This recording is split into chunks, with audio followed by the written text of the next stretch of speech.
राज साहब बाबा जी, अब मेरा कोई सवाल नहीं है, एक अर्जी है थोड़े अगे कि मेरे परिवार दे उपर दया, थोड़ा भजन सिमरन सेवा दर्शन संगत ते सत्संग हमेशा ही इस चीज़ की दया रहे। बेटा देखो ये चीज़ां ना आपां सोचते हैं मंगन दे नाल मिलणगियां, ये आपां अपनी करनी विच जाहिर करना है। ठीक है ना, मालिक ने आपां नूं इत्थे जे भेजिया है, किसी कारण भेजिया है, कर्मा करके भेजिया है। सो आपां विचार करना है, जिहड़ी मालिक ने आपां नूं विवेक की ताकत दित्ती है उहदा सही इस्तेमाल करना है। सो आपां नूं इन्हां चीज़ां विच कोई फोर्स नहीं कर सकदा, जबरदस्ती नहीं अपने नाल कोई कर सकदा। सो ये साडे उत्ते मुनसर है। आपां उन्ने आसानी दे नाल आपां जुए की दुकान ते जा सकते हैं जिन्ना आपां सत्संग जा सकते हैं। सो ये साडे उत्ते मुनसर है। जिहो जी नींह आपां अपने परिवार वास्ते बनावांगे, जिहो जी सोच उन्हां दे मन विच पैदा होऊगी, उसे तरह काम चलूगा। सो ये मंगण दे नाल नहीं, माहौल असी बनाना है। इहो जिहा माहौल बनाओगे अपने आप सारिਆਂ ਦੇ ਉੱਤੇ ਉਹਦਾ असर होगा। बेटा बाबू जी रास बाबू जी, टाइम का पता ही नहीं लगा। 10 दिन के लिए आए थे, इतना टाइम हो गया है। आपने दर्शन का इतना अच्छा मौका दिया, सोच भी नहीं सकते। और संगत इतनी सेवा, जो टाइम सेवा सुबह 3-4 बजे से करते हैं और शाम तक करते हैं, उनको उतना ही भजन सिमरन करवाना। हम लोग इतना दूर से आते हैं, वहाँ हमारे सेवादार माइनस टेम्परेचर में भी सेवा करते हैं। उनको सेवा करना और उनसे भजन सिमरन कराना, हमारी संगत पे दया मेहर करना। राधा सो बेटा देखो, ये अपने सेवा इंसान अपने लिए करता है, किसी और के लिए नहीं करता। सबसे बड़ी सेवा तो हमारी भजन और बंदगी है। अब वो भजन बंदगी बैठने में मन से उलझना पड़ता है, तो इसलिए जब तक सही वातावरण ना हो तो वो भी निभाई नहीं जाती। तो बाहर की सेवा करते हैं वो वातावरण बनाने के लिए। सो सेवा की हमें ज़रूरत है, हम नहीं करेंगे तो कोई और कर देगा। हम अपने लिए करते हैं, और अगर वो वातावरण बनाएंगे, भजन सिमरन करेंगे, तो उसका फ़ायदा तो हमें ही होगा ना। मालिक हमारे ऊपर इतनी बख्शिश करेगा कि हर एक दौर से हम हंसते हंसते गुजर जाएंगे। सो बेटा सेवा अपने लिए करनी है, किसी और के लिए नहीं। ज़रूरत सेवा की हमें है, और अगर हम करेंगे मालिक अपने आप बख्शिश करेगा। शुक्रिया बाबा जी। बाबा जी मेरी बेनती है, बड़ी अपार कृपा साडे ते तुहाडी, साडे सारे परिवार नूं, साडे जिन्ने संगत सेवादार जुड़े हुए हैं, इदां ही दया बनाई रखो। ते असी बहुत खुश हैं, मालिक ने तुसीं सानूं अपने नाल जुड़िया चरना। जो साडा परिवार थोड़ा जिहा पिछे हटिया है, वो थोड़ी अपार कृपा करो, जिहड़े कि भजन वास्ते सेवा वास्ते पिछां हटे है। बेटा आपां किसे नाल जबरदस्ती नहीं करनी। ਜਦੋਂ ਆਪਾਂ ਜਵਾਨ ਸੀਗੇ, ਜੇ ਸਾਡੇ ਨਾਲ ਕੋਈ ਜ਼ਬਰਦਸਤੀ ਕਰਦਾ ਸਾਨੂੰ ਵੀ ਚੰਗਾ ਨਹੀਂ ਲੱਗਣਾ ਸੀ। ਠੀਕ ਹੈ ਨਾ, ਇਸ ਕਰਕੇ ਘਰ ਦਾ ਤੁਸੀਂ ਮਾਹੌਲ ਚੰਗਾ ਰੱਖੋ, ਤੁਸੀਂ ਚੰਗੇ ਉਦਾਹਰਨ ਬਣੋ। ਠੀਕ ਹੈ ਸਰ, ਆਪਣੇ ਆਪ ਉਹਨਾਂ ਦੇ ਅਸਰ ਪਊਗਾ। ਔਰ ਜਿੱਥੇ ਤੱਕ ਸੇਵਾਦਾਰਾਂ ਦੀ ਗੱਲ ਹੈ ਬੇਟਾ, ਮੇਰੇ ਸੇਵਾਦਾਰਾਂ ਵਰਗਾ ਕੋਈ ਨਹੀਂ ਦੁਨੀਆ 'ਚ। ਇਸ ਆ ਜਿਹੜਾ ਹੁਣ ਆਪਣੇ ਉੱਤੇ ਸਾਰਾ ਕੁਝ ਗੁਜ਼ਰਿਆ ਹੈ ਨਾ, ਉਹਦੇ ਵਿੱਚ ਆਪਣੇ ਆਪ ਦੁਨੀਆ ਨੂੰ ਦਿਖਾਈ ਦੇ ਰਿਹਾ ਹੈ ਕਿ ਕਿਵੇਂ ਤੁਸੀਂ ਸਾਰਿਆਂ ਨੇ ਜੁਟ ਕੇ ਸੇਵਾ ਕੀਤੀ ਹੈ। ਭਾਵੇਂ ਗਰਮੀ ਹੈ, ਭਾਵੇਂ ਸਰਦੀ ਹੈ, ਕਿਸੇ ਨੇ ਕੋਈ ਮੌਸਮ ਨਹੀਂ ਦੇਖਿਆ, ਬਿਮਾਰੀ ਨਹੀਂ ਦੇਖੀ। ਔਰ ਜਿਸ ਤਰ੍ਹਾਂ ਅੱਗੇ ਵੱਧ ਕੇ ਆ ਕੇ ਤੁਸੀਂ ਸਾਰਿਆਂ ਦੀ ਸੇਵਾ ਕੀਤੀ ਹੈ, ਇਹੋ ਜਿਹਾ ਕੋਈ ਹੋਰ ਉਦਾਹਰਨ ਨਹੀਂ ਗਾ ਦੁਨੀਆ ਵਿੱਚ। ਬਹੁਤ ਦਇਆ ਅਪਾਰ ਕਿਰਪਾ ਬਾਬਾ ਜੀ, ਤੁਸੀਂ ਸਾਡੇ ਸਾਰੇ ਏਰੀਏ 'ਚ ਬਹੁਤ ਦਰਸ਼ਨ ਦੇ ਕੇ ਆਏ, ਬਹੁਤ ਸੰਗਤ ਖੁਸ਼ ਹੈ ਵੀ ਕੁੱਲ ਮਾਲਕ ਆਪਣੇ ਆਏ, ਆਪਣੇ ਤੇ ਦਇਆ ਕਰਕੇ ਸਾਡੇ ਕੋਈ ਬਿਮਾਰੀ ਨਹੀਂ। ਉਧਰ ਮੈਂ ਤਾਂ ਆਪਣੀ ਲੋੜ ਨੂੰ ਆਇਆ ਸੀ। ਨਹੀਂ ਜੀ, ਲੋੜ ਨੂੰ ਸਾਡੇ ਵਾਸਤੇ ਦਇਆ ਲੈ ਕੇ ਮੈਂ ਤਾਂ ਦੇਖਣ ਆਇਆ ਸੀ ਕਿ ਜਿੰਨੀ ਸੇਵਾ ਤੁਸੀਂ ਕਰ ਰਹੇ ਹੋ ਮੇਰੀ ਵੀ ਉਨੀ ਹੋ ਜੇ। ਤੁਸੀਂ ਤਾਂ 24 ਘੰਟੇ ਬਾਬਾ ਜੀ, ਤੁਸੀਂ ਤਾਂ ਮਾਲਕ ਹੋ ਦੁਨੀਆ ਦੇ ਵੀ। ਬੇਟਾ ਆਪਾਂ ਸਾਰੇ ਨਹੀਂ, ਇੱਥੇ ਕੋਈ ਵੱਡਾ ਛੋਟਾ ਨਹੀਂ ਗਾ। ਆਪਣੇ ਡੇਰੇ ਵਿੱਚ ਆਪਾਂ ਸਾਰੇ ਸੇਵਾਦਾਰ ਹੈ। ਬਸ ਸਾਨੂੰ ਥੋੜਾ ਜਿਹਾ ਪਿਆਰ ਬਖਸ਼ੋ, ਵੀ ਅਸੀਂ ਜਿਹੜੇ ਨਿਰਮਤਾ ਸਾਡੇ ਚ ਆਵੇ। ਨਹੀਂ ਤੁਸੀਂ ਤਾਂ ਐਂ ਕਿਹਾ ਜਿਵੇਂ ਪਿਆਰ ਦੀ ਘਾਟ ਹੁੰਦੀ ਹੈ, ਟੂਟੀ ਬੰਦ ਕਰਤੀ ਬਾਬੇ ਨੇ। ਹਾਂਜੀ ਹਾਂਜੀ, ਹੈ ਵੰਡ ਸਕਦੇ ਹੋ ਮਾਲਕ ਹੋ ਜੀ ਤੁਸੀਂ। ਹਾਂ ਨਹੀਂ ਬੇਟਾ, ਪਿਆਰ ਦੀ ਕੋਈ ਕਮੀ ਨਹੀਂ ਗੀ। ਆਪਾਂ ਸਿਰਫ ਉਸ ਪਿਆਰ ਨੂੰ ਸਹੀ ਤਰੀਕੇ ਦੇ ਨਾਲ ਇਸਤੇਮਾਲ ਕਰੀਏ। ਠੀਕ ਹੈ ਨਾ। ਮਾਲਕ ਦੇ ਭਾਣੇ ਵਿੱਚ ਰਹਿਣ ਦੀ ਕੋਸ਼ਿਸ਼ ਕਰੀਏ, ਭਾਣਾ ਮੰਨੇ ਸਦਾ ਸੁਖ ਹੋਏ।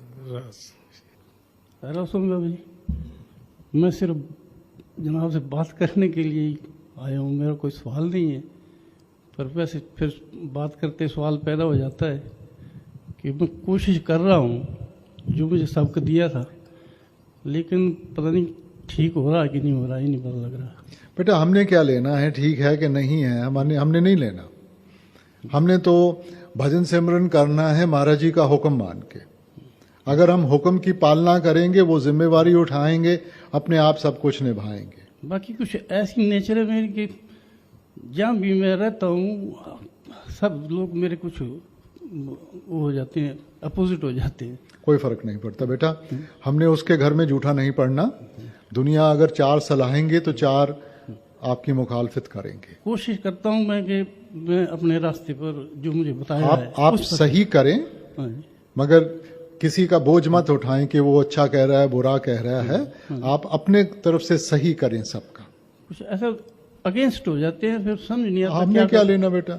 हाँ, जितने संत महात्मा आए हैं सभी ने तो उनके साथ नहीं जुड़े, उनकी भी मुखालफत की थी ना।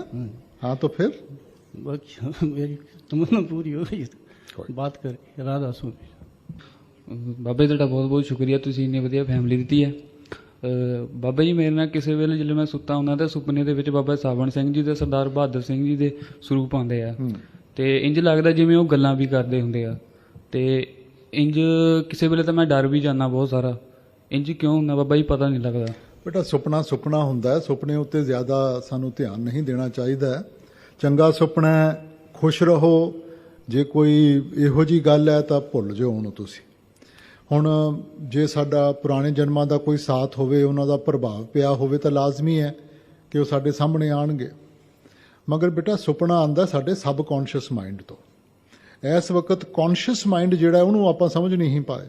ਮਨ ਕਦੇ ਕਦੇ ਖਿੱਚ ਲੈਂਦਾ, ਕਦੇ ਕਿਧਰ ਖਿੱਚ ਲੈਂਦਾ, ਕਦੇ ਕੁਛ ਮੰਗਦਾ, ਕਦੇ ਕੁਛ ਮੰਗਦਾ। ਤਾਂ ਸਬ ਕੌਨਸ਼ੀਅਸ ਮਾਈਂਡ ਤਾਂ ਆਪਾਂ ਉਦੋਂ ਪਹੁੰਚਾਂਗੇ ਜਦੋਂ ਕੌਨਸ਼ੀਅਸ ਮਾਈਂਡ ਨੂੰ ਸਮਝ ਲਿਆ ਆਪਾਂ। ਸੋ ਸੁਪਨਿਆਂ ਨੂੰ ਸੁਪਨੇ ਤੇ ਸੀਮਤ ਰੱਖਣ ਦਿਓ, ਉਹਦੇ ਉੱਤੇ ਜ਼ਿਆਦਾ ਉਹਨਾਂ ਦੀ ਪਰਖ ਨਾ ਕਰੋ ਤੁਸੀਂ। ਬਾਬਾ ਜੀ ਇਹਨਾਂ ਨੂੰ ਕਈ ਸੁਪਨੇ ਤਾਂ ਭੁੱਲ ਜਾਂਦੇ ਆ, ਪਰ ਇਹ ਸੁਪਨੇ ਯਾਦ ਹੀ ਰਹਿੰਦੇ, ਭੁੱਲਦੇ ਨਹੀਂ ਤਾਂ ਤੁਸੀਂ ਜੇ ਉਹਨਾਂ ਦੇ ਦਰਸ਼ਨ ਹੁੰਦੇ ਆ, ਦਰਸ਼ਨ ਦਾ ਤੁਸੀਂ ਮਜ਼ਾ ਲਓ, ਖੁਸ਼ ਹੋ। ਹਾਂਜੀ ਬਾਬਾ ਜੀ, ਪਰ ਉਹਦਾ ਪਰਖ ਨਾ ਕਰੋ ਉਹਨਾਂ ਦੀ। ਠੀਕ ਹੈ ਓਕੇ ਵੀਰ।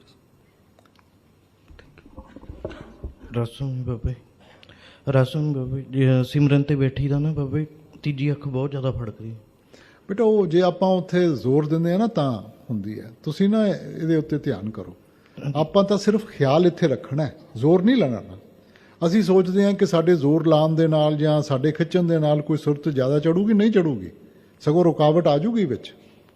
ਅਸੀਂ ਤਾਂ ਬੜੇ ਆਰਾਮ ਦੇ ਨਾਲ ਬਹਿ ਕੇ ਸਿਮਰਨ ਸ਼ੁਰੂ ਕਰ ਦੇਣਾ ਔਰ ਆਪਣੇ ਆਪ ਨੂੰ ਉਹਦੇ ਨਾਲ ਜਾਣ ਲੈਣਾ। ਬਾਕੀ ਸਾਰਾ ਕੁਝ ਆਪਣੇ ਆਪ ਹੋਊਗਾ।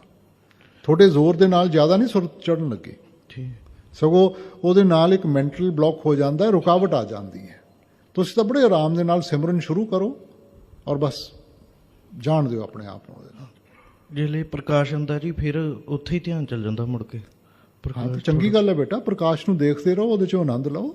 ਜਿੰਨਾ ਆਨੰਦ ਲਓਗੇ ਉਨੀ ਸੁਰਤ ਹੋਰ ਖਿੱਚੀ ਜਾਊਗੀ। ਰਸਮ ਬਾਬਾ ਜੀ ਰਸਮ ਜੀ, ਬਾਬਾ ਜੀ ਬਿਰਹਾ ਤੋਂ ਬਿਨਾ ਪ੍ਰਮਾਤਮਾ ਨੂੰ ਮਿਲਣਾ ਅਧੂਰਾ ਹੈ ਜੀ। ਹਾਂਜੀ ਬਾਬਾ ਜੀ ਬਿਰਹਾ ਤੋਂ ਮਿਲਣਾ ਪ੍ਰਮਾਤਮਾ ਨੂੰ ਅਧੂਰਾ ਹੈ ਜੀ।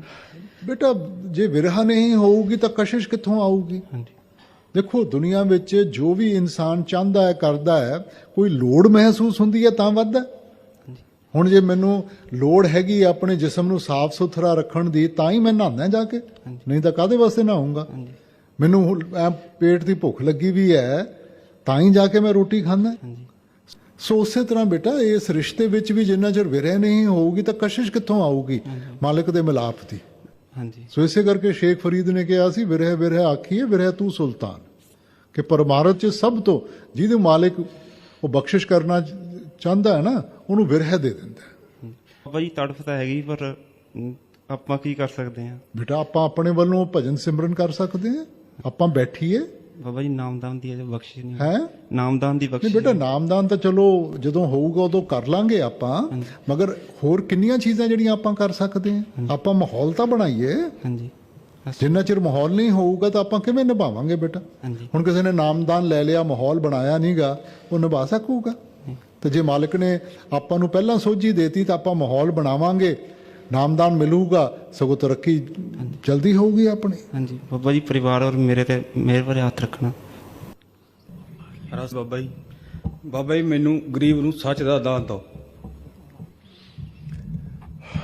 ਬੇਟਾ ਇਸ ਦੁਨੀਆ 'ਚ ਕੀ ਸੱਚ ਹੈ ਤਾਂ ਕੀ ਝੂਠ ਹੈ, ਇਹ ਵੀ ਹੁਣ ਜੋ ਚੀਜ਼ ਇੱਕ ਜਾਣੇ ਵਾਸਤੇ ਸੱਚ ਹੁੰਦੀ ਹੈ, ਇੱਕ ਜਾਣੇ ਵਾਸਤੇ ਚੰਗੀ ਹੁੰਦੀ ਹੈ, ਦੂਜੇ ਵਾਸਤੇ ਝੂਠ ਬਣ ਜਾਂਦੀ ਹੈ, ਗਲਤ ਹੋ ਜਾਂਦੀ ਹੈ। ਹੁਣ ਦਵਾਈ ਇੱਕ ਜਾਣੇ ਨੂੰ ਸੂਟ ਕਰਦੀ ਹੈ, ਦੂਜੇ ਨੂੰ ਸੂਟ ਨਹੀਂ ਕਰਦੀ। ਸੋ ਇਸ ਕਰਕੇ ਬੇਟਾ ਆਪਾਂ ਤਾਂ ਹਰੇਕ ਨੇ ਆਪਣੇ ਆਪ ਬਚਾਉਣਾ ਹੈ। ਇਹ ਹੈ ਹੀ ਨਗਰੀ ਦੁੱਖ ਸੁੱਖ ਦੀ, ਜਿਹਦੇ ਵਿੱਚ ਕੁਝ ਚੱਲਦਾ ਰਹੂਗਾ। ਇਨਸਾਨ ਆਪਣੇ ਆਪ ਨੂੰ ਬਚਾ ਕੇ ਰੱਖੇ, ਆਪਣਾ ਨਜ਼ਰੀਆ ਸਹੀ ਰੱਖੇ, ਆਪਣਾ ਵਰਤਾਵ ਹਰੇਕ ਦੇ ਨਾਲ ਸਹੀ ਰੱਖੇ, ਮਾਲਿਕ ਆਪਣੇ ਆਪ ਸਾਨੂੰ ਸੰਭਾਲ ਕੇ ਲੈ ਜਾਊਗਾ। ਇਹ ਸੱਚ ਪਾਤਸ਼ਾਹ ਕੋ ਮਾੜੀ ਜੀ ਗੱਲ ਕਰੇ ਗੁੱਸਾ ਆ ਜਾਂਦਾ ਹੈ। ਬੇਟਾ ਗੁੱਸੇ 'ਚ ਆਪਾਂ ਨੂੰ ਹੱਲ ਕੀ ਮਿਲਦਾ ਬੇਟਾ?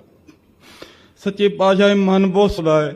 ਨਹੀਂ ਬੇਟਾ ਦੇਖੋ, ਮੈਂ ਕਹਿੰਦਾ ਤੁਸੀਂ ਜ਼ਰੂਰ ਗੁੱਸਾ ਕਰੋ ਜੇ ਉਹਦਾ ਹੱਲ ਮਿਲਦਾ ਹੋਵੇ। ਹੁਣ ਦੇਖੋ ਤੁਸੀਂ ਮੇਰੇ ਨਾਲ ਕਰ ਰਹੇ ਹੋ, ਜੇ ਮੈਂ ਗੁੱਸੇ ਵਿੱਚ ਜਵਾਬ ਦੇਵਾਂ ਤੁਹਾਨੂੰ ਚੰਗਾ ਲੱਗੂਗਾ ਬੇਟਾ? ਤੁਸੀਂ ਕਹੋਗੇ ਕਿ ਜੀ ਪਿਆਰ ਨਾਲ ਵੀ ਸਮਝਾ ਸਕਦੇ ਹੋ। ਸੋ ਜੋ ਆਪਾਂ ਚਾਹੁੰਦੇ ਹਾਂ ਕਿ ਸਾਡੇ ਨਾਲ ਵਰਤਾਵ ਹੋਵੇ, ਉਹੀ ਸਾਨੂੰ ਦੂਜਿਆਂ ਦੇ ਨਾਲ ਚਾਹੀਦਾ ਹੈ ਨਾ। ਜੋ ਪ੍ਰੇਮ ਔਰ ਪਿਆਰ ਦੇ ਨਾਲ ਆਪਾਂ ਗੱਲ ਸਮਝਾ ਸਕਦੇ ਹਾਂ, ਗਿਲੇ ਸ਼ਿਕਵਿਆਂ ਦੇ ਨਾਲ। ਜ਼ਿੰਦਗੀ ਬਹੁਤ ਥੋੜੀ ਹੈ, ਇਹ ਅਸੀਂ ਥੋੜੀ ਜਿਹੀ ਜ਼ਿੰਦਗੀ ਨੂੰ ਗਿਲੇ ਸ਼ਿਕਵਿਆਂ 'ਚ ਗਵਾ ਲੈਂਦੇ ਹਾਂ, ਗੁੱਸੇ ਵਿੱਚ, ਇਹਨਾਂ ਚੀਜ਼ਾਂ ਵਿੱਚ ਗਵਾ ਕੇ, ਤਾਂ ਫਿਰ ਜ਼ਿੰਦਗੀ ਦੀ ਕਦਰ ਨਹੀਂ ਰਹਿੰਦੀ। ਆਪ ਕਦਰ ਕਰਨੀ ਹੈ ਬੇਟਾ। ਕੋਈ ਵੀ ਗਲਤ ਕੰਮ ਸੋਚੇ ਸਮਝੇ ਨਹੀਂ ਕਰਦਾ, ਉਹਦਾ ਤਾਂ ਹੀ ਹੁੰਦਾ, ਉਹਨੇ ਉਸ ਕਰਕੇ ਉਹ ਕਰਤਾ। ਹੁਣ ਪਿਆਰ ਦੇ ਨਾਲ ਚੱਲਾਂਗੇ ਬੇਟਾ, ਸਿੱਖੂਗਾ। ਹੁਣ ਗਿਲੇ ਸ਼ਿਕਵੇ ਕਰਾਂਗੇ, ਤੁਸੀਂ ਵੀ ਆਪਣਾ ਮੂੰਹ ਮੈਲਾ ਕੀਤਾ, ਉਹਨੂੰ ਵੀ ਬੁਰਾ ਲੱਗਿਆ, ਤਾਂ ਆਪਾਂ ਇੱਕ ਸਗੋਂ ਕਰਮਾਂ ਦਾ ਸਿਲਸਿਲਾ ਹੋਰ ਸ਼ੁਰੂ ਕਰ ਲਿਆ। ਸੱਚੇ ਪਾਤਸ਼ਾਹ ਸਾਡੀ ਪਹਿਚਾਨ ਕਰਾਈ ਕੁੱਲ ਮਾਲਕ।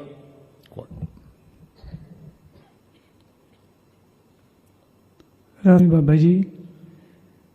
ਬਾਬਾ ਜੀ ਸਭ ਕੁਝ ਮਿਲਣ ਤੋਂ ਬਾਅਦ ਜੇ ਇੱਕ ਵਾਰੀ ਸਭ ਕੁਝ ਹੋ ਜਾਵੇ ਤੇ ਫਿਰ ਬਾਬਾ ਜੀ ਕੀ ਕਰਨਾ ਚਾਹੀਦਾ ਹੈ? ਬੇਟਾ ਇਸ ਦੁਨੀਆ 'ਚ ਕੀ ਖੋਣਾ ਤਾਂ ਕੀ ਪਾ ਬੇਟਾ, ਇਹ ਤਾਂ ਜ਼ੰਜੀਰਾਂ ਹੈਗੀਆਂ। ਹਜ਼ੂਰ ਕਿਹਾ ਕਰਦੇ ਸੀ ਨਾ, ਭਾਵੇਂ ਲੋਹੇ ਦੀਆਂ ਜ਼ੰਜੀਰਾਂ ਹੋਣ ਤਾਂ ਸੋਨੇ ਦੀਆਂ ਹੋਣ, ਆਪਾਂ ਆਪਣਾ ਜੀਵਨ ਤਾਂ ਕੈਦੀਆਂ ਵਰਗੋਂ ਹੈ। ਸਾਨੂੰ ਆਜ਼ਾਦੀ ਚਾਹੀਦੀ ਹੈ ਇਹਨਾਂ ਸਭ ਚੀਜ਼ਾਂ ਤੋਂ। ਸੋ ਬੇਟਾ ਜੋ ਵੀ ਉਹਦੀ ਬਖਸ਼ਿਸ਼ ਹੈਗੀ ਹੈ, ਜੋ ਉਹਨੇ ਦਿੱਤਾ, ਉਹਦੀ ਕਦਰ ਕਰੀਏ। ਜੋ ਨਹੀਂ ਹੈ ਉਹ ਕਾਹਨੂੰ ਚਾਹੁੰਦੇ ਆ ਆਪਾਂ? ਕਿਉਂਕਿ ਜੋ ਵੀ ਚਾਹਵਾਂ ਬੇਟਾ ਬੋਝ ਚੁੱਕਣਾ ਪਊਗਾ ਉਹਦਾ। ਸੋ ਇਸ ਕਰਕੇ ਆਪਾਂ ਤਾਂ ਭਾਣੇ 'ਚ ਰਹਿਣਾ ਹੈਗਾ। ਜਿੰਨਾ ਉਹਨੇ ਦਿੱਤਾ ਹੈਗਾ, ਖਾਣ ਜੋਗਾ ਬਥੇਰਾ ਸਾਰਿਆਂ ਨੂੰ ਮਿਲਿਆ ਹੈਗਾ। ਉਸ ਤੋਂ ਅੱਗੇ ਹੁਣ ਮੇਰੇ ਘਰ ਵਿੱਚ 20 ਕਮਰੇ ਹੋਣ, ਸੌਣਾ ਤਾਂ ਮੈਂ ਫਿਰ ਵੀ ਇੱਕ ਕਮਰੇ 'ਚ ਹੀ ਹੈ, ਮੈਂ 20 'ਚ ਤਾਂ ਨਹੀਂ ਸੌਂ ਸਕਦਾ। ਮੇਰੇ ਟੇਬਲ ਤੇ ਅੱਛੇ ਪਕਵਾਨ ਹੋਣ, ਮੈਂ ਸਾਰਾ ਤਾਂ ਨਹੀਂ ਰੋਟੀ ਖਾ ਸਕਦਾ। ਜਿੰਨਾ ਮੇਰਾ ਹਾਜਮਾ ਹੈ, ਜੇ ਮਾਲਿਕ ਨੇ ਹਾਜਮਾ ਹੀ ਇੱਕ ਫੁਲਕੇ ਦਾ ਦਿੱਤਾ ਹੈ ਤੇ ਕੋਈ ਫੁਲਕਾ ਖਾਊਂਗਾ, ਉੱਥੇ ਭਾਵੇਂ 100 ਚੀਜ਼ਾਂ ਪਈਆਂ ਹੋਣ।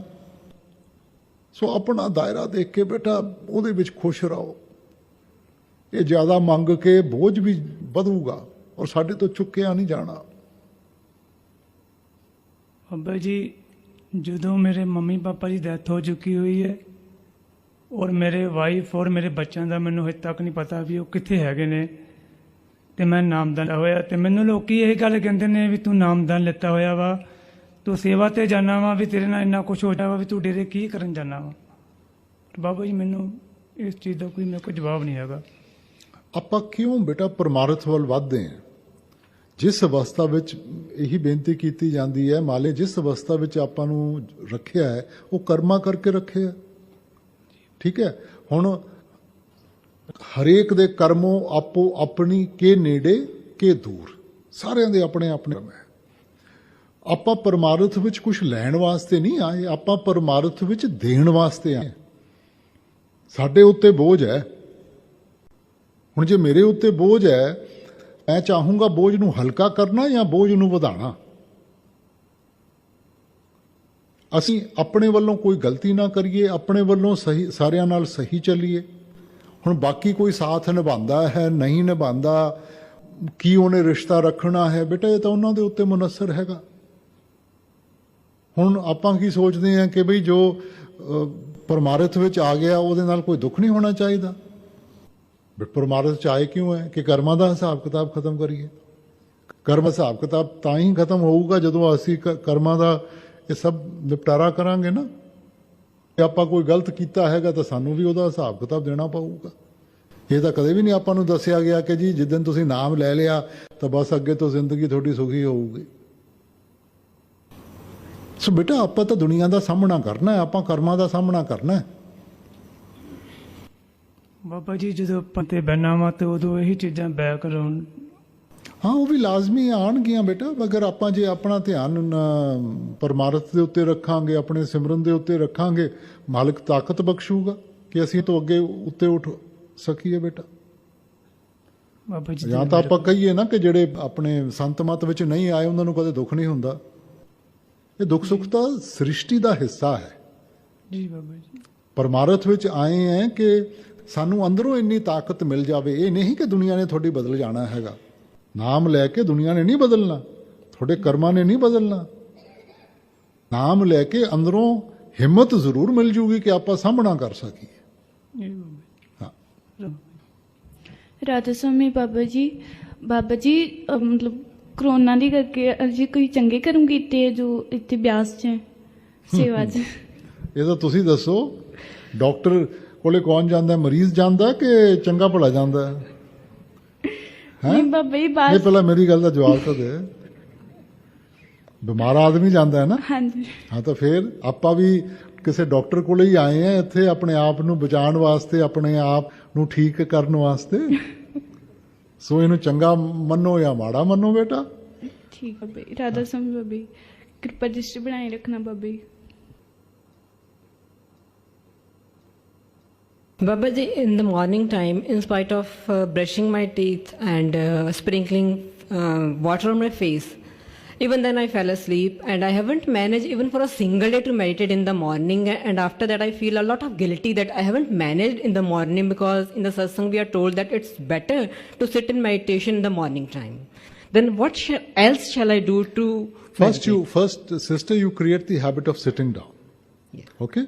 Whatever time in the day you can sit down, you create that habit of sitting down. Once you have created habit of sitting down and you are able to focus your attention at the eye center, then you try and sit in the morning, you won't have a clue. Today that habit is not there. You know, that is why the body reacts, the mind reacts. So first you create the habit of sitting down. Once you've been able to manage that, then everything else will start following through. Yes, Babaji. With your grace, whenever I get time in daytime, after 40 to 45 minutes, I start feeling pain in my limbs and then change my posture. I can't sit in single posture for... That's okay. That's okay. You see, because if you keep on sitting, then your attention will go on to the pain. So we are not in the habit of sitting down still for long periods of time. So if there's intense pain, change your posture. But we will develop the habit of changing posture after... We are all creatures of habit. Yes. Once you are able to practice it daily, you will get into that habit of being able to sit still better. But there is a problem. Sometimes unconsciously such thoughts comes to mind that disturb the peace of mind, and we don't want to get those thoughts in our mind. What shall we do to get rid of those thoughts? But where do the thoughts come from? We see something, we feel something, we experience something that registers in our mind. So whether conscious or subconscious, everything gets registered. And whatever gets registered, the book of life was an empty book. So whatever we experienced got written in that book. Now whenever you open that book, first you will only find what you have written. Now we want to remove that. We've today come to that realization that this is good, this is bad. Okay, so we want to remove that. That is why Simran is important for us. Simran is like pressing the delete button. But coming to that page, instead of pressing the delete button, we start reading, we start analyzing. So what are you doing? You're putting it right back. So focus on your Simran. These things will come into your mind. If you have to delete something on the computer, you have to bring it up first. Yes. So these thoughts are brought in front of you so that you can delete them. But we start analyzing, so we are putting them right back. I'll try my best. Baba ji ਰਾਜ ਸਵਾਮੀ ਜੀ ਰਾਜ ਸਿੰਘ ਬੇਟਾ, ਬਾਬਾ ਜੀ ਮੈਂ ਬਾਬਾ ਸਾਵਨ ਸਿੰਘ ਸਾਹਿਬ ਦੀ ਕਿਤਾਬ ਇੱਕ ਪੜ੍ਹੀ ਸੀ, ਉਹਦੇ ਵਿੱਚ ਦਿੱਤਾ ਸੀਗਾ ਵੀ ਜਿਸ ਵਕਤ ਕੋਈ ਮਹਾਤਮਾ ਸ਼ਬਦ ਦੇਵੇ ਉਸ ਸਮੇਂ ਦਾ ਧਿਆਨ ਧਰਨਾ ਚਾਹੀਦਾ ਜਿਸ ਸਮੇਂ ਸ਼ਬਦ ਬਖਸ਼ਿਸ਼ ਕੀਤੀ ਹੋਵੇ। ਤੋ ਬਾਬਾ ਜੀ ਹੁਣ ਕਈ ਵਾਰ ਤੁਹਾਡੇ ਹੁਣ ਦਰਸ਼ਨ ਕਰਦੇ ਆ, ਉਹ ਸ਼ਬਦ ਤਾਂ ਚੇਤਾ ਭੁੱਲ ਗਿਆ, ਹੁਣ ਉਹ ਪਹਿਲੇ ਸ਼ਬਦ ਆਉਂਦਾ ਨਹੀਂ, ਤਾਂ ਹੁਣ ਤਾਂ ਜਾਣੀ ਕਿ ਦਰਸ਼ਨ ਕੀਤੇ ਉਹ ਸ਼ਬਦ ਅਸੀਂ ਲੈ ਸਕਦੇ ਹਾਂ। ਬੇਟਾ ਸ਼ਬਦ ਪਹਿਲਾਂ ਨਾ ਧੁਨ ਨੂੰ ਕਹਿੰਦੇ ਆ, ਕਿਸੇ ਲਫ਼ਜ਼ਾਂ ਨੂੰ ਨਹੀਂ ਕਹਿੰਦੇ। ਹਾਂਜੀ, ਆਪਾਂ ਧੁਨ ਨੂੰ ਸੁਣਨ ਦੀ ਕੋਸ਼ਿਸ਼ ਕਰਨੀ ਹੈ। ਧੁਨ ਸਾਰਿਆਂ ਵਿੱਚ ਹੈ, ਭਾਵੇਂ ਨਾਮ ਲਿੱਤਾ ਹੋਵੇ ਨਾ ਨਾਮ ਲਿੱਤਾ ਹੋਵੇ, ਉਸ ਧੁਨ ਤੋਂ ਬਗੈਰ ਕੋਈ ਜ਼ਿੰਦਾ ਨਹੀਂ ਰਹਿ ਸਕਦਾ। ਠੀਕ ਹੈ ਜੀ। ਜਿਸ ਦਿਨ ਮਾਲਿਕ ਨੇ ਆਪਣੀ ਮੌਜ ਵਿੱਚ ਉਸ ਧੁਨ ਨੂੰ ਆਪਣੇ ਵਿੱਚੋਂ ਕੱਢ ਲਿਆ ਨਾ, ਸਾਡੀ ਜ਼ਿੰਦਗੀ ਖਤਮ ਹੋ ਜਾਊਗੀ। ਸਿਮਰਨ ਆਪਾਂ ਇਸ ਕਰਕੇ ਕਰਦੇ ਹਾਂ ਕਿ ਸਾਡੇ ਮਨ ਵਿੱਚ ਇਕਾਗਰਤਾ ਨਹੀਂ ਗੀ। ਸਿਮਰਨ ਦਾ ਮਤਲਬ ਹੈ ਕਿ ਮਨ ਵਿੱਚ ਇਕਾਗਰਤਾ ਆਵੇ ਕਿ ਅਸੀਂ ਆਪਣੇ ਆਪ ਨੂੰ ਧੁਨ ਦੇ ਨਾਲ ਜੋੜ ਸਕੀਏ। ਨਾਮੋ ਉਪਜੇ ਨਾਮੋ ਬਿਨਸੇ, ਇਹ ਸਾਰੀ ਉਤਪਤੀ ਉਸ ਸ਼ਬਦ ਦੇ ਜ਼ਰੀਏ ਪੈਦਾ ਹੋਈ ਹੈ, ਔਰ ਇਸ ਤੋਂ ਬਗੈਰ ਇੱਥੇ ਕਿਸੇ ਚੀਜ਼ ਦੀ ਹਸਤੀ ਨਹੀਂ ਕਾਇਮ ਰਹਿ ਸਕਦੀ। ਇਸ ਕਰਕੇ ਉਹ ਸ਼ਬਦ ਉਹ ਤਾਕਤ ਹੈ, ਕੋਈ ਲਫ਼ਜ਼ ਨਹੀਂ ਗਾ। ਹੁਣ ਤੁਸੀਂ ਦੇਖੋ ਜਿੰਨੇ ਵੀ ਆਪਣੇ ਵਿੱਚ ਤਾਕਤ ਹੈ, ਜੇ ਉਹ ਤਾਕਤ ਦੁੱਗਣੀ ਤਿੱਗਣੀ ਚੌਗਣੀ ਹੋ ਜੇ ਤਾਂ ਜ਼ਿੰਦਗੀ ਦਾ ਸਾਹਮਣਾ ਕਰਨਾ ਆਸਾਨ ਹੋ ਜਾਊਗਾ ਕਿ ਨਹੀਂ ਹੋ ਜਾਊਗਾ। ਸੋ ਇਹ ਉਹ ਕ੍ਰੀਏਟਿਵ ਪਾਵਰ ਹੈ, ਇਹ ਜਿਹੜੀ ਧੁਨ ਹੈ ਨਾ, ਜਿਹਨੇ ਸ੍ਰਿਸ਼ਟੀ ਨੂੰ ਬਣਾਇਆ ਹੈ, ਉਹ ਕਿੱਥੇ ਹੈ? ਉਹ ਸਾਡੇ ਅੰਦਰ ਹੈ। ਤਾਂ ਜੇ ਆਪਾਂ ਭਜਨ ਸਿਮਰਨ ਕਰਕੇ ਆਪਣੇ ਆਪ ਨੂੰ ਉਹਦੇ ਨਾਲ ਜੋੜ ਲਈਏ, ਸਾਡੀ ਅੰਦਰੋਂ ਤਾਕਤ ਵੱਧ ਜੂਗੀ, ਸਾਡਾ ਵੀ ਦੁਨੀਆ ਦਾ ਸਾਹਮਣਾ ਕਰਨਾ ਆਸਾਨ ਹੋ ਜਾਊਗਾ।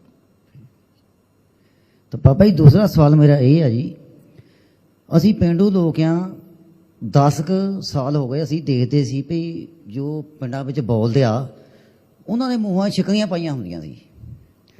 ਤੋ ਕਿਉਂਕਿ ਸੰਤਾਂ ਮਹਾਤਮਾ ਦੀ ਮੌਤ ਦੀ ਇਹ ਅਸੀਂ ਜਾਣਨਾ ਚਾਹੁੰਦੇ ਹਾਂ ਕਿ ਹਲੇ ਸਾਡੇ ਮੂੰਹਾਂ ਛਿਕਲੀਆਂ ਲੱਗੀਆਂ, ਇਹ ਬਾਬਾ ਜੀ ਇਹ ਕਿਰਪਾ ਕਰੋ, ਇਹ ਕਦੋਂ ਦੱਸਣਗੀਆਂ ਜੀ? ਬੇਟਾ ਇਹ ਤੁਹਾਡੇ ਹੱਥ ਵਿੱਚ ਹੈ। ਕੁਦਰਤ ਦੀ ਤਬਾਹੀ ਕਿਹਨੇ ਮਚਾਈ ਹੈ? ਇਨਸਾਨ ਨੇ ਹੀ ਕੀਤਾ। ਜਾਨਵਰ ਤਾਂ ਨਹੀਂ ਇੰਨੀ ਤਬਾਹੀ ਮਚਾਉਂਦਾ ਜਿੰਨਾ ਇਨਸਾਨ ਮਚਾਉਂਦਾ। ਸੋ ਇਹ ਸਾਡੇ ਹੱਥ ਵਿੱਚ ਹੈ। ਦੇਖੋ ਹੁਣ ਤਾਂ ਕਈ ਸਾਲ ਹੋ ਗਏ ਸੀਗੇ ਕਿ ਰਾਤ ਨੂੰ ਤਾਰੇ ਵੀ ਨਹੀਂ ਦਿਖਦੇ ਸੀਗੇ, ਹੁਣ ਤਾਰੇ ਦਿਖਦੇ ਆ ਕਿ ਨਹੀਂ ਦਿਖਦੇ? ਆਪਣੀਆਂ ਜਿੰਨੀਆਂ ਨਹਿਰਾਂ ਸੀਗੀਆਂ, ਸਾਰੇ ਦਰਿਆ ਸੀ, ਸਾਰੇ ਇੰਨੇ ਗੰਦੇ ਹੋ ਗਏ ਸੀ ਕਿ ਕੋਈ ਚੀਜ਼ ਨਹੀਂ ਵਿੱਚ ਦਿਖਦੀ ਸੀਗੀ। ਹੁਣ ਕਹਿੰਦੇ ਆ ਉਹ ਲੁਧਿਆਣੇ ਦਾ ਜਿਹੜਾ ਬੁੱਢਾ ਨਾਲਾ ਹੈ ਜਿਹਦੇ ਵਿੱਚ ਸਿਰਫ ਗੰਦਗੀ ਦਿਖਾਈ ਦਿੰਦੀ ਸੀ, ਹੁਣ ਉਹਦੇ ਵਿੱਚ ਮੱਛੀਆਂ ਦਿਖਾਈ ਦਿੰਦੀਆਂ। ਸੋ ਬੇਟਾ ਇਹ ਤਬਾਹੀ ਇਨਸਾਨ ਨੇ ਮਚਾਈ ਹੈ। ਇਹ ਤਾਂ ਮਾਲਿਕ ਨੇ ਇੱਕ ਜ਼ਰੀਆ ਅਖਤਿਆਰ ਕੀਤਾ ਸਾਨੂੰ ਸਮਝਾਉਣ ਵਾਸਤੇ ਕਿ ਭਾਈ ਸੰਭਲ ਜਾਓ, ਨਹੀਂ ਤਾਂ ਤੁਹਾਡਾ ਹਾਲ ਫਿਰ ਕੀ ਹੋਊਗਾ। ਰਸਮ ਬਾਬਾ ਜੀ ਆਪਾਂ ਨੂੰ ਸਾਰਿਆਂ ਨੂੰ ਪਤਾ ਹੈ ਕਿ ਡੇਰਾ ਬਹੁਤ ਵਧੀਆ ਤੇ ਡੇਰੇ ਦੇ ਸੇਵਾਦਾਰ ਸਾਰਿਆਂ ਦਾ ਬਹੁਤ ਚੰਗਾ ਵਿਵਹਾਰ ਹੈ, ਪਰ ਜਦੋਂ ਸਾਡੇ ਨਾਲ ਕੋਈ ਇੱਥੇ ਕੋਈ ਡੇਰੇ ਦਾ ਹੀ ਸੇਵਾਦਾਰ ਜਾਂ ਇੰਚਾਰਜ ਆਪਣੇ ਨਾਲ ਬੁਰਾ ਵਿਵਹਾਰ ਕਰਦਾ ਹੈ ਤੇ ਕਈ ਵਾਰੀ ਸਾਡੇ ਮਨ ਦੇ ਵਿੱਚ ਡਾਊਟ ਕ੍ਰੀਏਟ ਹੋ ਜਾਂਦਾ ਹੈ। ਤੁਸੀਂ ਉਹਨੂੰ ਜਾਦੂ ਦੀ ਜੱਫੀ ਦਿਆ ਕਰੋ ਜਾ ਕੇ, ਪਤਾ ਨਾ ਜਾਦੂ ਦੀ ਜੱਫੀ ਕੀ ਹੁੰਦੀ ਹੈ? ਹਾਂਜੀ ਹੈ ਬੇਟੇ ਦੇਖੋ, ਜਿਹੜਾ ਵੀ ਇੱਥੇ ਆਇਆ ਹੈ, ਭਾਵੇਂ ਉਹਦੇ ਤਾਕਤਾਂ ਸੀ ਤਾਂ ਭਾਵੇਂ ਕਮਜ਼ੋਰੀਆਂ ਸੀ, ਉਹ ਨਾਲ ਹੀ ਲੈ ਕੇ ਆਇਆ ਹੋਊਗਾ। ਬਿਮਾਰ ਆਦਮੀ ਡਾਕਟਰ ਕੋਲੇ ਜਾਂਦਾ, ਚੰਗਾ ਭਲਾ ਤਾਂ ਨਹੀਂ ਨਾ ਜਾਂਦਾ। ਸੋ ਇਸ ਕਰਕੇ ਬੇਟਾ ਮੈਂ ਮੰਨਦਾ ਹੈਗਾ ਕਿ ਕਈ ਵਾਰੀ ਇਹਨਾਂ ਤੋਂ ਉੱਚਾ ਨੀਚਾ ਬੋਲਿਆ ਜਾਂਦਾ ਹੈਗਾ, ਮਗਰ ਆਪਾਂ ਧਿਆਨ ਨਹੀਂ ਦੇਣਾ ਉਹਦੇ ਉੱਤੇ, ਕਿਉਂਕਿ ਰਾਤ ਦਿਨ ਬੇਟਾ ਸੇਵਾ ਕਰਦੇ ਆ, ਕਈ ਵਾਰੀ ਬੋਲਿਆ ਜਾਂਦਾ ਮੂੰਹ ਚੋਂ, ਮੇਰੇ ਤੋਂ ਬੋਲਿਆ ਜਾਂਦਾ, ਮੈਂ ਦੂਜਿਆਂ ਨੂੰ ਕੀ ਕਹਾਂ।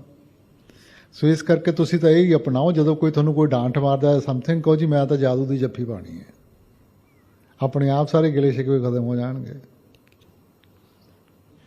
ਬਾਬਾ ਜੀ ਜਦੋਂ ਨਾਮ ਸਿਮਰਨ ਜਪਦੇ ਆ ਤਾਂ ਇੱਕ ਲਾਈਟ ਆਉਂਦੀ ਆ ਜੀ, ਉਹ ਲਾਈਟ ਟਿਕਦੀ ਨਹੀਂ ਜੀ। ਬੇਟਾ ਟਿਕਦਾ ਆਪਣਾ ਮਨ ਨਹੀਂ ਗਾ। ਜਿੱਥੇ ਤੱਕ ਪ੍ਰਕਾਸ਼ ਦਾ ਤਾਲੁਕ ਹੈਗਾ ਜਾਂ ਧੁਨ ਦਾ ਤਾਲੁਕ ਹੈ, ਉਹ ਵੱਧਦੀ ਘਟਦੀ ਨਹੀਂ ਗੀ। ਉਹ ਉਸੇ ਲਹਿਜ਼ੇ ਵਿੱਚ 24 ਘੰਟੇ ਉਹਨੇ ਚੱਲਣਾ ਹੈਗਾ। ਸਾਡਾ ਧਿਆਨ ਵੱਧਦਾ ਘਟਦਾ ਹੈ, ਠੀਕ ਹੈ ਨਾ। ਆਪਾਂ ਸਿਮਰਨ ਦੇਖੋ, ਇਸੇ ਕਰਕੇ ਮੈਂ ਕਹਿੰਦਾ ਸਾਡੇ ਵਾਸ ਵਿੱਚ ਸਿਰਫ ਸਿਮਰਨ ਹੈ। ਸਿਮਰਨ ਇਕਾਗਰਤਾ ਵਾਸਤੇ ਹੈ। ਜੇ ਆਪਾਂ ਇਕਾਗਰਤਾ ਲਿਆਵਾਂਗੇ ਉਹ ਆਪਣੇ ਆਪ ਉਸ ਚੀਜ਼ ਦਾ ਟਿਕਾਊ ਮਿਲੂਗਾ। ਠੀਕ ਰਾਧਾ ਰਾਸਨ ਬਾਬਾ ਜੀ ਕਦੇ ਆਪਣੇ ਤੋਂ ਦੂਰ ਨਾ ਕਰਿਓ ਬਸ। ਬੇਟਾ ਦੂਰੀ ਮਾਂ-ਬਾਪ ਨਹੀਂ ਕਰਦੇ, ਬੱਚੇ ਕਰਦੇ ਆ ਦੂਰੀ। ਜਿਵੇਂ ਜਿਵੇਂ ਬੱਚੇ ਵੱਡੇ ਹੁੰਦੇ ਆ ਨਾ, ਉਹਨਾਂ ਦਾ ਖਿਆਲ ਦੁਨੀਆ 'ਚ ਫੈਲਦਾ ਜਾਂਦਾ ਹੈ। ਦੂਰੀ ਉਹਨਾਂ ਦੇ ਵੱਲੋਂ ਹੁੰਦੀ ਹੈ, ਮਾਂ-ਬਾਪ ਵੱਲੋਂ ਨਹੀਂ ਹੁੰਦੀ। ਮਾਂ-ਬਾਪ ਤਾਂ ਜਿਵੇਂ ਜਿਵੇਂ ਬਜ਼ੁਰਗ ਹੁੰਦੇ ਜਾਂਦੇ ਆ ਨਾ, ਸਗੋਂ ਉਹਨਾਂ ਦਾ ਖਿਆਲ ਦੁਨੀਆ 'ਚੋਂ ਹਟ ਕੇ ਬੱਚਿਆਂ ਵਿੱਚ ਹੋਰ ਇਕਾਗਰ ਹੁੰਦਾ ਜਾਂਦਾ ਹੈ। Thank you Baba ji. ਰਾਸੋਂ ਬਾਬਾ ਜੀ ਪਹਿਲੇ ਪੰਚਮ ਤੇ ਬੈਠਦੀ ਸੀਗੀ, ਮਨ ਲੱਗਦਾ ਸੀਗਾ, ਸਮਾਧੀ ਸੁਣ ਸਮਾਧੀ ਪੂਰਾ ਸੀਗਾ। ਹੁਣ ਬੈਠਿਆ ਨਹੀਂ ਜਾਂਦਾ, ਕਮਰ ਵਿੱਚ ਦਰਦ ਬੜੀ ਹੁੰਦੀ ਹੈ। ਬੇਟਾ ਦੇਖੋ, ਜਿਵੇਂ ਜਿਵੇਂ ਉਮਰ ਅੱਗੇ ਵਧੂਗੀ ਨਾ, ਇਹ ਚੀਜ਼ਾਂ ਤਾਂ ਹੋਣਗੀਆਂ ਸ਼ੁਰੂ। ਕਦੇ ਲੱਤ ਦੀ ਦਰਦ, ਕਦੇ ਗੋਡਿਆਂ ਵਿੱਚ ਦਰਦ, ਕਦੇ ਕਮਰ ਦੀ ਦਰਦ, ਕਦੇ ਸਿਰ 'ਚ ਦਰਦ, ਇਹ ਤਾਂ ਹੋਣਗੀਆਂ। ਆਪਾਂ ਇਹਨਾਂ ਚੀਜ਼ਾਂ ਦੇ ਬਾਵਜੂਦ ਕਰਨਾ ਹੈਗਾ। ਆਪਾਂ ਕਦੇ ਇਹ ਤਾਂ ਨਹੀਂ ਕਿਹਾ ਕਿ ਜੀ ਮੇਰੀ ਕਮਰ 'ਚ ਦਰਦ ਹੈ ਇਸ ਕਰਕੇ ਮੈਂ ਅੱਜ ਬੱਚਿਆਂ ਨੂੰ ਪਿਆਰ ਨਹੀਂ ਕਰਨਾ। ਆਪਾਂ ਤਾਂ ਨਹੀਂ ਕਹਿੰਦੇ, ਕਿਉਂਕਿ ਜਿਹੜਾ ਪਿਆਰ ਹੈਗਾ ਉਹ ਤਾਂ ਇੱਕ ਅਵਸਥਾ ਹੈ ਨਾ ਮਨ ਦੀ। ਇਹਨਾਂ ਚੀਜ਼ਾਂ ਦਾ ਤਾਲੁਕ ਤਾਂ ਜਿਸਮ ਦੇ ਨਾਲ ਹੈ। ਸੋ ਇਸ ਕਰਕੇ ਇਹ ਆਪਣਾ ਰਿਸ਼ਤਾ ਹੈਗਾ ਮਾਲਿਕ ਦੇ ਨਾਲ, ਇਹ ਆਪਾਂ ਜ਼ਰੂਰ ਨਿਭਾਉਣਾ ਹੈਗਾ। ਤਾਂ ਜੋ ਮਰਜ਼ੀ ਅਵਸਥਾ ਹੋਵੇ, ਜੇ ਭਜਨ ਸਿਮਰਨ ਤੇ ਬੈਠੋਗੇ ਬੇਟਾ, ਧਿਆਨ ਲੱਗੂਗਾ, ਇਹ ਸਾਰੀਆਂ ਦਰਦਾਂ ਭੁੱਲ ਜਾਣੀਆਂ। ਰਾਧਾ स्वामी ਬਾਬਾ ਜੀ ਮੇਰਾ ਪਹਿਲਾ ਕੁਐਸਚਨ ਇਹ ਹੈ ਕਿ ਮਤਲਬ ਰੋਜ਼ਮਰਾ ਦੀ ਜ਼ਿੰਦਗੀ ਔਰ ਆਪਾਂ ਭਜਨ ਬੰਦਗੀ ਜਿਹੜੀ ਹੈਗੀ ਹੈ ਸਾਡੀ, ਉਹ 'ਚ ਆਪਾਂ ਬੈਲੈਂਸ ਕਰਕੇ ਕਿੱਦਾਂ ਚੱਲ ਸਕਦਾ ਇਨਸਾਨ? ਬੇਟਾ ਹਰੇਕ ਚੀਜ਼ ਵਿੱਚ ਹੁਣ ਦੇਖੋ, ਆਪਾਂ ਸਾਈਕਲ ਚਲਾਉਂਦੇ ਆ, ਬੈਲੈਂਸ ਰੱਖਣਾ ਪੈਂਦਾ ਕਿ ਨਹੀਂ ਰੱਖਣਾ ਪੈਂਦਾ। ਬੱਚਾ ਕਹੇ ਮੈਂ ਖੇਲਣਾ, ਮੈਂ ਪੜ੍ਹਾਈ ਨਹੀਂ ਕਰਨੀ, ਮਾਂ ਕੀ ਕਹੂਗੀ? ਬੇਟਾ ਖੇਲਣ ਦਾ ਆਪਣਾ ਵਕਤ ਹੈ, ਪੜ੍ਹਨ ਦਾ ਆਪਣਾ ਵਕਤ ਹੈ, ਉਹ ਵੀ ਬੈਲੈਂਸ ਹੋ ਗਿਆ। ਆਪਾਂ ਰੋਟੀ ਖਾਂਦੇ ਆ, ਦਾਲ ਵੀ ਖਾਂਦੇ ਆ, ਸਬਜ਼ੀ ਵੀ ਖਾਂਦੇ ਆ, ਕਣਕ ਵੀ ਖਾਂਦੇ ਆ, ਉਹ ਵੀ ਇੱਕ ਬੈਲੈਂਸ ਹੋ ਗਿਆ ਬੇਟਾ। ਪ੍ਰੋਟੀਨ, ਕਾਰਬੋਹਾਈਡਰੇਟ, ਫੈਟ ਸਾਰੇ ਵਿੱਚ। ਸੋ ਬੇਟਾ ਜਿੱਥੇ ਆਪਾਂ ਬੈਲੈਂਸ ਰੱਖਾਂਗੇ, ਜ਼ਿੰਦਗੀ ਸੁਖਾਲੀ ਹੋ ਜਾਊਗੀ। ਜਿੱਥੇ ਤੁਸੀਂ ਬੈਲੈਂਸ ਦੂਰ ਕਰਤਾ, ਇੱਕ ਤਰਫਾ ਹੋ ਗਏ, ਫਿਰ ਉਹਦਾ ਰਿਐਕਸ਼ਨ ਹੋਣਾ ਸ਼ੁਰੂ ਹੋ ਜਾਂਦਾ ਬੇਟਾ। ਹੁਣ ਬੱਚਾ ਨੂੰ ਆਪਾਂ ਇਹੀ ਸਮਝਾਵਾਂਗੇ, ਬੇਟਾ ਖੇਲਣ ਦਾ ਆਪਣਾ ਵਕਤ ਹੈ, ਪੜ੍ਹਾਈ ਦਾ ਆਪਣਾ ਵਕਤ ਹੈ। ਸੋ ਮਾਲਿਕ ਨੇ ਆਪਾਂ ਨੂੰ ਦਿਨ ਵਿੱਚ 24 ਘੰਟੇ ਦਿੱਤੇ ਆ। 24 ਘੰਟੇ ਬੇਟਾ ਬਹੁਤ ਹੁੰਦੇ ਆ ਕਿ ਆਪਾਂ ਪਰਿਵਾਰ ਨੂੰ ਵੀ ਵਕਤ ਦੇ ਸਕੀਏ, ਕੰਮਕਾਜ ਨੂੰ ਵੀ ਵਕਤ ਦੇ ਸਕੀਏ, ਔਰ ਰੂਹਾਨੀਅਤ ਨੂੰ ਵੀ ਦੇ ਸਕੀਏ। ਸੈਕਿੰਡ ਕੁਐਸਚਨ ਬਾਬਾ ਜੀ ਮੇਰਾ ਇਹ ਹੈ ਕਿ ਮੇਰੇ ਪਾਪਾ ਦੀ ਸ਼ੌਪ ਹੈ, ਕਾਫੀ ਜ਼ਿਆਦਾ ਬਿਜ਼ੀ ਰਹਿੰਦੇ ਹੈ, ਔਰ ਉਹਨਾਂ ਦੇ ਮਨ 'ਚ ਸੱਚਾਈ ਹੈ, ਉਹ ਹਰ ਇੱਕ ਦਾ ਭਲਾ ਕਰਦੇ ਹੈ, ਅਤੇ ਸੇਵਾ ਦਾ ਉਹਨਾਂ ਨੂੰ ਮੌਕਾ ਨਹੀਂ ਮਿਲਦਾ। ਵਿਆਹ ਆਉਣ ਦਾ ਮੌਕਾ ਵੀ ਉਹਨਾਂ ਨੂੰ ਬਹੁਤ ਘੱਟ ਮਿਲਦਾ ਹੈ। ਅਤੇ ਜਿਹੜੇ ਉਹ ਕਰਮ ਕਰਦੇ ਆ ਆਪਣੇ ਵੱਲੋਂ ਸਹੀ ਕਿਸੇ ਦਾ, ਅਤੇ ਉਹਨਾਂ ਵਿੱਚ ਵੀ ਉਹਨਾਂ ਦੇ ਕਰਮ ਘਟਾਉਂਦੇ ਹੈ। ਬੇਟਾ ਪਹਿਲੀ ਚੀਜ਼ ਤਾਂ ਇਹ ਹੈ ਕਿ ਜਿਹੜੀ ਦੇਖੋ, ਦੋ ਤਰੀਕੇ ਦੀ ਸੇਵਾ ਹੈ। ਇੱਕ ਤਾਂ ਜਿਹੜੀ ਸੱਚੀ ਸੇਵਾ ਹੈ ਉਹ ਤਾਂ ਭਜਨ ਸਿਮਰਨ ਦੀ ਹੈ, ਬਾਕੀ ਬਾਹਰਲੀ ਸੇਵਾ ਹੈ। ਬੇਟਾ ਕਰਮ ਕੱਟਣਗੇ, ਸ਼ਬਦ ਕਰਮ ਕੀ ਰੇਖ ਕਟਾਏ, ਠੀਕ ਹੈ ਨਾ। ਉਹ ਸ਼ਬਦ ਦੇ ਨਾਲ ਹੋਊਗੀ, ਭਜਨ ਸਿਮਰਨ ਦੇ ਨਾਲ ਹੋਊਗੀ। ਬਾਹਰਲੀ ਸੇਵਾ ਸਿਰਫ ਮਾਹੌਲ ਬਣਾਉਣ ਵਾਸਤੇ ਹੈ। ਸੋ ਇਸ ਕਰਕੇ ਬੇਟਾ ਕੋਈ ਕਰ ਸਕਦਾ, ਕੋਈ ਨਹੀਂ ਕਰ ਸਕਦਾ। ਭਜਨ ਸਿਮਰਨ ਤਾਂ ਸਾਰੇ ਹੀ ਕਰ ਸਕਦੇ ਆ ਨਾ। ਸੋ ਭਜਨ ਸਿਮਰਨ ਦੇ ਉੱਤੇ ਧਿਆਨ ਰੱਖੋ। ਇਹ ਤਾਂ ਮਾਹੌਲ ਬਣਾਉਣ ਵਾਸਤੇ ਆਪਾਂ ਕਰਦੇ ਹਾਂ ਕਿ ਆਪਾਂ ਵੀ ਦੂਜਿਆਂ ਨੂੰ ਦੇਣਾ ਸਿੱਖੀਏ। ਮਾਲਿਕ ਸਾਡੇ ਉੱਤੇ ਵੀ ਬਖਸ਼ਿਸ਼ ਕਰੇ। ਰਾਧਾ स्वामी ਬਾਬਾ ਜੀ ਨਾਮਦਾਨ ਦੀ ਬਖਸ਼ਿਸ਼ ਜ਼ਰੂਰ ਕਰਨਾ ਔਰ ਮੇਰ ਬਣਾਏ ਰੱਖਣਾ। ਰਾਧਾ स्वामी ਬਾਬਾ ਜੀ ਮਨ ਔਰ ਆਤਮਾ ਦਾ ਮਿਲਣਾ, ਇਹਦਾ ਵਰਣਨ ਕੀਤਾ ਜਾਏ। ਦੂਸਰਾ, ਮਰਨ ਤੋਂ ਪਹਿਲਾਂ ਜੀਵ ਨੂੰ ਕਿਸ ਤਰ੍ਹਾਂ ਲੱਗੇ ਕਿ ਇਹ ਜੀਵਨ ਆਪਣੇ ਬੰਧਨ ਮੁਕਤ ਹੋ ਗਿਆ। ਆਪਾਂ ਕੀ ਲੈਣਾ ਬੇਟਾ ਇਹਨਾਂ ਚੀਜ਼ਾਂ ਦੀ ਪਰਖ ਕਰਕੇ? ਆਪਾਂ ਤਾਂ ਮਹਾਰਾਜ ਜੀ ਦੇ ਹੁਕਮ ਵਿੱਚ ਰਹਿਣਾ। ਸਾਨੂੰ ਮਹਾਰਾਜ ਜੀ ਦੀ ਖੁਸ਼ੀ ਚਾਹੀਦੀ ਹੈ। ਆਪਣੇ ਤੋਂ ਨਹੀਂ ਪੂਰਾ ਹੋਣਾ, ਨਾ ਆਪਣੇ ਤੋਂ ਕਰਮਾਂ ਦਾ ਬੋਝਾ ਖਤਮ ਹੋਣਾ, ਨਾ ਆਪਣੇ ਤੋਂ ਜ਼ਿੰਮੇਵਾਰੀਆਂ ਨਿਭਾਈ ਜਾਣੀਆਂ। ਸੋ ਜੇ ਆਪਾਂ ਉਹਦੇ ਭਾਣੇ ਵਿੱਚ ਰਵਾਂਗੇ, ਉਹਦੇ ਹੁਕਮ, ਉਹਦੀ ਰਜ਼ਾ ਵਿੱਚ ਰਵਾਂਗੇ, ਉਹਦੀ ਜ਼ਿੰਮੇਵਾਰੀ ਬਣੂਗੀ, ਉਹ ਆਪਣੇ ਆਪ ਨਿਭਾਊਗਾ। ਜੇ ਅਸੀਂ ਸੋਚਾਂਗੇ ਸਾਡੀ ਕਰਨੀ ਦੇ ਨਾਲ, ਬੇਟਾ ਸਾਡੀ ਕਰਨੀ ਦੇ ਨਾਲ ਤਾਂ ਹੋਣਾ ਨਹੀਂ ਕੁਛ। ਸੋ ਆਪਾਂ ਕਾਹਨੂੰ ਇਸ ਗਿਣਤੀ ਵਿੱਚ ਪੈਣਾ? ਤੁਸੀਂ ਤਾਂ ਇਹ ਸੋਚੋ ਕਿ ਅਸੀਂ ਤਾਂ ਮਹਾਰਾਜ ਜੀ ਦੇ ਬਸ ਹੁਕਮ 'ਚ ਰਹਿਣਾ ਬਸ। ਰਾਧਾ स्वामी ਜੀ।